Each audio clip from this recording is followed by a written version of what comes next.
తాడిపత్రిలో జరిగిన సంఘటన చూస్తే నిజంగా ఆశ్చర్యం కలిగించింది. పోలీసులే సీసీ కెమెరాలు పగలగొట్టి ఎమ్మెల్యే పెద్దారెడ్డి ఇంట్లో బీభత్సం సృష్టించారు. టీడీపీ గూండాలు కవ్వింపు చర్యలకు పాల్పడుతున్నా వైఎస్ఆర్సీపీ శ్రేణులందరూ సంయమనం పాటిస్తున్నారని ఎమ్మెల్యే లేళ్ల అప్పిరెడ్డి అన్నారు. తాడిపత్రిలో జరిగినటువంటి సంఘటన చూస్తే నిజంగా ఆశ్చర్యం కలుగుతా ఉంది. ఎవరైనా కూడా సీసీ కెమెరాలు ఎందుకు పెట్టుకుంటారు? ఏదైనా అనుకోని సంఘటనలు జరిగినప్పుడు ఆ సంఘటనలకు సంబంధించినటువంటి సాక్ష్యాధారాల కోసం ఇళ్లలో సీసీ కెమెరాలు, రోడ్లపై సీసీ కెమెరాలు పెట్టుకుంటా ఉంటారు. అటువంటి సీసీ కెమెరాలు పెట్టుకున్నటువంటి ఎమ్మెల్యే పెద్దారెడ్డి గారి ఇంట్లో పోలీసులు ఏం చేశారో ఒక్కసారి ఈ వీడియో ద్వారా ప్రజానికానికి కూడా చూడమని కోరుతా ఉన్నా.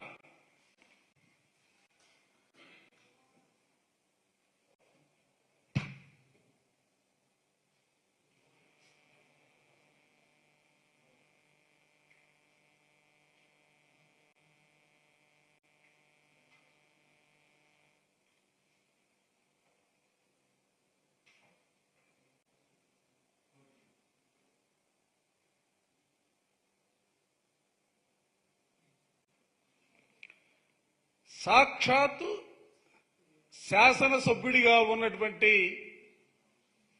పెద్దారెడ్డి గారి ఇంట్లో ఉన్నటువంటి సీసీ కెమెరాలని పోలీసులు ఏ విధంగా వాటిని పగలగొడుతున్నటువంటి వైనం, తర్వాత దానికి సంబంధించి రికార్డ్ చేసే పరికరాలను పగలగొట్టి ఆ రికార్డులు కూడా ఎత్తుకెళ్లినటువంటి వైనం, అసలు ఏ దిశగా ఈ వ్యవస్థను తీసుకెళ్తున్నారని అడుగుతా ఉన్నా.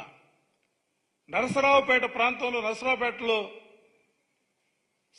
సీనియర్ శాసనసభ్యుడిగా ఉన్నటువంటి గోపిరెడ్డి శ్రీనివాసరెడ్డి గారి ఇంటిపైన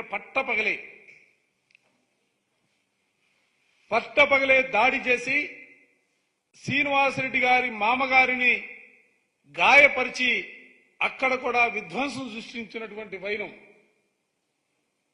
శ్రీనివాసరెడ్డి గారి ఇంటిపైన. ఆ వైనాన్ని కూడా చూడొచ్చు. తెలుగుదేశానికి సంబంధించినటువంటి వందలాది మంది కార్యకర్తలను వెంట పెట్టుకుని అక్కడ పోటీ చేస్తున్నటువంటి అభ్యర్థి ఏ విధమైనటువంటి దాడులకి పాల్పడ్డాడో దీనిలో కనపడతా ఉంది. శ్రీనివాసరెడ్డి గారి హాస్పిటల్ అది, వాళ్ళ మామగారికి దెబ్బలు తగిలాయి.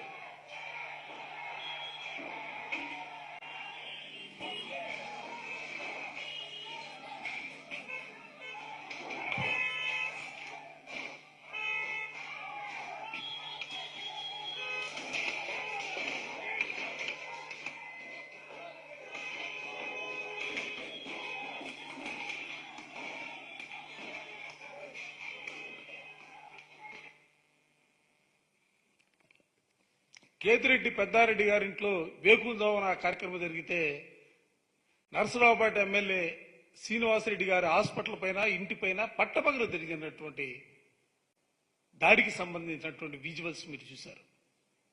అసలు ఎటుపోతా ఉంది పోలీస్ వ్యవస్థ? ఎవరి ప్రయోజనాల కోసం మీరు పనిచేస్తున్నారో మీరు చదివినటువంటి చదువుకు సంబంధించి గారు ఒక్కసారి ఆలోచించమని చెప్పిన ఈ సందర్భంగా కోరుతా ఉన్నా. తప్పుడు పనులు చేసి ఇవాళ ప్రజాస్వామ్య వ్యవస్థలో ఏ విధమైనటువంటి ఫలితాలు ఉంటాయో చూశారు. పల్నాడు ఎస్పీ సస్పెండ్ చేశారు, అనంతపురం ఎస్పీని సస్పెండ్ చేశారు, తిరుపతి ఎస్పీని ట్రాన్స్ఫర్ చేశారు.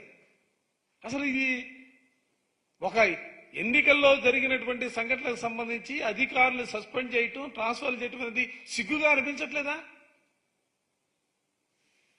కేంద్రం నుంచి వచ్చాడు Deepak Mishra, police observer, retired IPS officer.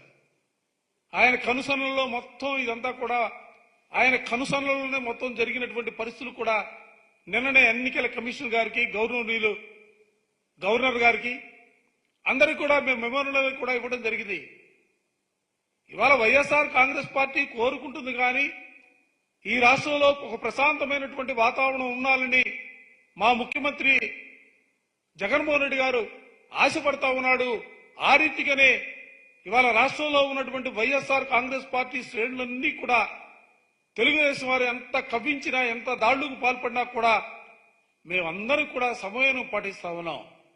మా సమయాన్ని కూడా మీరు అస్మత్తుగా దయచేసి భావించొద్దని కూడా పార్టీ వేదిక నుంచే తెలుగుదేశం శ్రేణులు అందరినీ కూడా హెచ్చరిస్తా ఉన్నాం.